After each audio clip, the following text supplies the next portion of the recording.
اس انتخابات میں رائے دہندوں میں جوش و خروش دیکھا گیا، جس کی وجہ سے رائے دہی میں اضافہ بھی ہوا۔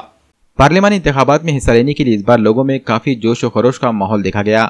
علماء نے بھی بیانات جاری کر کے لوگوں کو اپنے حق رائے دہی کے استعمال کی طرف ترغیب دلائی، جس کا یہ اثر ہوا کہ لوگوں نے اپنے اپنے کاروبار کو کچھ دیر کے لیے بند کر کے اپنے حق رائے دہی کا استعمال کیا۔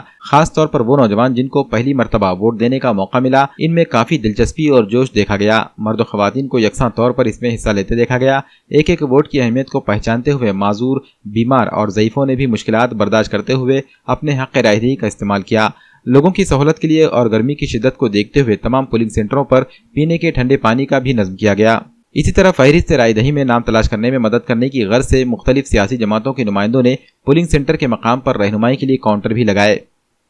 محمد سہیل کندن، آج میرا پہلا ووٹ تھا متدان کا، بہت ایکسائٹیڈ تھا میں یہ ووٹ کرنے کے لیے، پہلا ووٹ تھا، اور جتنے بھی یوا ہے میرے بھائی سب کو یہ ووٹ کرنا چاہیے، اپنا جمہوریت کا ہے۔ ہم نے بھی ہمارا متدان کیا ہے، اپنا حق دیا ہے، اور سبھی سے انورودھ ہے کہ آنے والے وقتوں میں بھی جو اور چرن باقی ہے سبھی متدان دیں۔